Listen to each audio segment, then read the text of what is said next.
السلام عليكم ورحمة الله وبركاته. ازيكم يا احلى واجمل اخوات في الدنيا؟ عاملين ايه؟ يا رب تكونوا بالف خير. تفريزات رمضان كل سنة وانتم طيبين. هنفرز النهاردة بقى صلصة طماطم تحفة، تنفع لكل حاجة.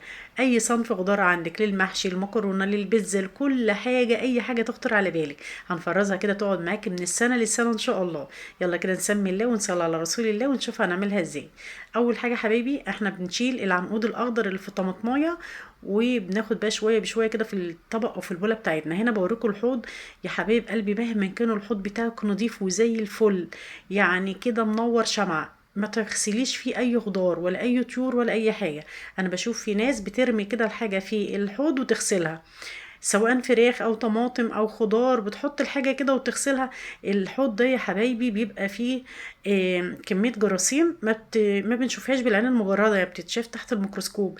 يعني غلط جدا جدا، غلط جدا. لازم كده بوله ونغسل بالشكل ده. انا غسلتها اول مره، وبعدين شفتوا انتوا الميه كانت نازله عامله ازاي، وبغسلها تاني مره لحد ما الميه كده تبقى شكلها كده، شايفين؟ يعني ينفع كده ان احنا نشربها. يعني بمعنى ان هي تبقى نظيفه جدا جدا. لازم تتغسل كويس قوي قوي بالشكل ده. انا هاخد بقى شويه بشويه بالشكل دوت من القفص بتاع الطماطم، وهبدا ان انا اغسله واحطه في المصفى، وتحت المصفى بوله بالشكل اللي انتوا شايفينه ده. شايفين اول غسله الطينه والرمله اللي بتنزل منها؟ تاني مره بقى بتبقى نظيفه معاكي وزي الفل، وندعك طماطمايه طماطمايه كده، يعني نسمع صوت تزييت الطماطم في ايدينا. لازم الغسيل ده عشان صحتنا وصحه اولادنا. طبعا الخضار ده بيتحط عليه مبيدات حشريه، وبيبقى في الارض، وبيبقى في، يعني لازم يتغسل كويس جدا. انا غسلت 3 مصافي بالشكل ده. طبعا علشان ما كترش بقى مصافي جنبي، فانا هحط اللي هفضيهم كده في حلتين كبار. وبعد كده هغسل كمان واحدة، يعني غسلت كده 3 مصافي هياخدوا الحلتين الكبار دول. هغسل بقى كمان واحدة بنفس الطريقة بالظبط، واحطهم في الحلة التالتة. يبقى انا كده معايا 3 حلل مغسولين زي الفل. هروح بقى بيهم على عين البوتاجاز. اول حاجه حبايبي نحطهم على النار، تكون نار هاديه، ما تكونش نار عاليه عشان ما تلسعش الطماطم مننا. دي تالت حله اهي زي ما قلت لكم.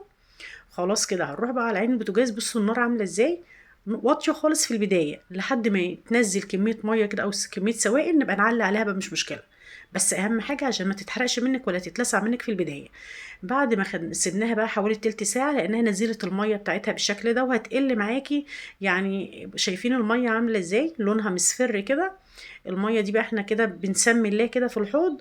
وكمان انا فتحت الحنفيه علشان الحوض طبعا لما تنزلي فيه ميه سخنه جامد كده وطبعا غلط. فيعني ربنا يا رب يحفظنا جميعا. بنسمي كده الله ونروح جايين ايه، مفضين الميه. ممكن نفضيها كده في كروانه عندك، في بول اي حاجه، وبعد كده لما تبرد يبقى كوبها عادي في الحوض. بس انا بصراحه كنت مستعجله عشان كنت بصور. خلاص كده كل شويه هنلاقيها قلت، كل ما هتقل هتنزل ميه، لازم نصفيها بالشكل ده. بنحجز الطماطم بغطا، وبعد كده يعني غطا كده وبنمسكه حلو علشان الطماطم متقعش منك طبعا في الحوض. وبعدين بتصفي الميه كويس. هنا بقى الطماطم بعد ما قلت، انا هبدا ان انا افضي الحله التالتة دي في الحلتين التانيين. فاهميني؟ والحله التالتة اللي فاضيه دي هحط فيها شويه الطماطم التانيين اللي هو ايه، ما كنتش لاقيه لهم حاجه على عين البوتاجاز احطها فيه، لان الحله الكبيره ما كنتش عارفه احط حله رابعه. ففضيت حله ورحت جايه حاطه الطماطم الباقيه في الحله اللي انا فضيتها، وشويه الباقيين حطيتهم على الحلتين التانيين بالشكل ده. دي كميه الطماطم كلها. كل ما هنسيبهم تلت ساعه كده او 10 دقايق على نار بقى عاليه، هنلاقيها نزلت ميه بالشكل ده. تمام. هنصفيها، كل ما هنلاقي ميه هنروح جايين مصفيينها كده وحاجزين بالطبق بالغطا. بنسيب حته مفتوحه كده بالراحه خالص، وبنمسك الغطا كويس جدا، وبعدين بنصفي الميه بالشكل ده. تمام. الميه دي يا حبايب قلبي لو سبتيها في الطماطم هتتبخر كده كده، بس هتاخد وقت كتير جدا جدا على النار لحد ما الطماطم بتاعتك او الصلصه بتاعتك تستوي معاكي. فالطماطم دي هتسهل عليكي ان الصلصة تستوي بسرعة جدا. مش هتغيب معاكي لما نيجي نضربها بقى في الكبة او في الخلاط، مش هتغيب معاكي خالص في التسوية. بص الطماطم بقى كده استوت معايا وبقت زي الفل. انا عايزاها توصل للمرحلة دي، الطماطم تبقى مستوية وتبقى مش جامدة بقى، تبقى خلاص إيه زي المسلوقة كده، ونزلت السوائل كلها بتاعتها اللي فيها. تمام. خلاص انا كده اخر حاجة بقى، مش هحطها تاني على النار، هسيبها تبرد علشان اضربها في الكبة او في الخلاط بتاعي. انا هركنها بقى على جنب كده، خلاص هي بردت. وكمان لما سبتها شويه كده لما بردت لقيتها نزلت شويه ميه، رحت صفيتهم تاني. هبدأ بقى ان انا افضي كده الحلتين الاتنين في حلة واحدة، علشان بس اعرف بقى افضي مساحة بس ان انا اشتغل. وهبدأ ان انا اجيب الكبة بتاعتي او الخلاط، وفي نفس الحلة اللي انا فضيتها هاخد حلة بقى منهم اللي انا هضربه هصفيه فيها، يعني اصفي الطماطم في الحلة اللي انا فضيتها، اللي انا كنت سالقة فيها الطماطم دي. مش هستخدم حلل تانية خالص بقى، الحلة نظيفة وزي الفل مكان ما انا كنت حاطة فيها الطماطم. هبدأ ان انا بعد ما اضرب الطماطم هصفيها كويس جدا. نسيت اقول لكم حبايب قلبي برضو وانا بتكلم، فاتتني دي، الطماطم لازم تخلي بالك ان الطماطم ما تتلسعش منك على النار. وعلشان يعني لو انت عليتي عليها النار اول حاجه اول ما تبدأي فهتتحرق منك، هتتلسع لان ما فيهاش سوائل.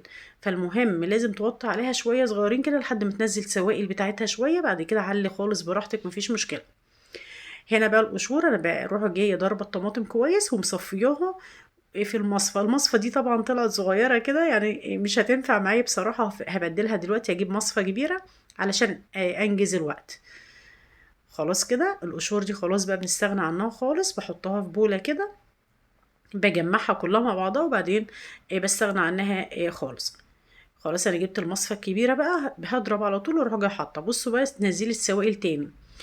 السوائل دي برضو هحاول ان انا اشيل الطماطم اللي فيها واستبعد السوائل دي. هو على فكرة يعني عادي خالص ان انت تضربيها بشوية السوائل دول، بس هتأخر عليكي معاكي عملية التسوية. كل الطمية دي هتتبخر على النار، فاحنا خلاص نستغنى عنها كده في البداية.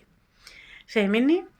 خلاص كده خلصت الكمية كلها وخلاص هصفيها، وكده تبقى جاهزة معايا ان انا هعمل فيها ايه تاني. هاخدها كده هيلة بيلة كده احطها على النار تاني، بس على نار هادية، لان اللسعة بتاعتها يا بنات ربنا يحفظكم جميعا يا رب، ربنا يحفظكم ويا رب كده اجرنا منها. اللسعة بتاعت الطماطم دي يعني بجد بجد يعني مش عايزه اقول لكم جامده قوي. هنهد عليها خالص ونحاسب ان الطماطم دي بتطلع فقاقيع كده يعني تيجي على ايديكي. حطيت هنا معلقتين من السكر ومعلقتين من الملح وقلبتهم كويس جدا. وبعد كده هنغطي عليها، مش هغطي الغطا كله، هسيب الغطا موارب علشان الغطا ما يحجزش البخار اللي هيطلع. انا عايزه الابخره اللي فيها او شويه الميه اللي فيها يطلعوا، مش هتغيب معاكي خالص خالص على النار. ولا الكميه بتاعتها هتقل قوي، يعني هي تقل شويه صغيرين بس مش هتقل كتير، لان كده كده احنا مفضيين او مصفين الميه كلها او السوائل كلها اللي فيها. خلاص كده شبه استوت معايا خلاص، بقت تقيله كده وبقت زي الفل. هطفي عليها بقى وهسيبها تبرد خالص، مش هعبيها الا لما تبرد خالص. شايفين القوام بتاعها ولونها بجد تحفة، ولا حاطين مواد حافظة ولا حاطين ألوان صناعية ولا حاطين أي حاجة مضرة بالصحة. حاجة كده عاملينها ببيتنا وغاسلين الحاجة نظيفة جدا، وحاجة احنا يعني ضمنانها علشان صحة ولادنا وصحتنا. خلي بالكم الطماطم اللي احنا بنجيبها أو معجونة صلصة الطماطم اللي احنا بنشتريها، مش عايزة أقول لكم يعني بتتعمل ازاي.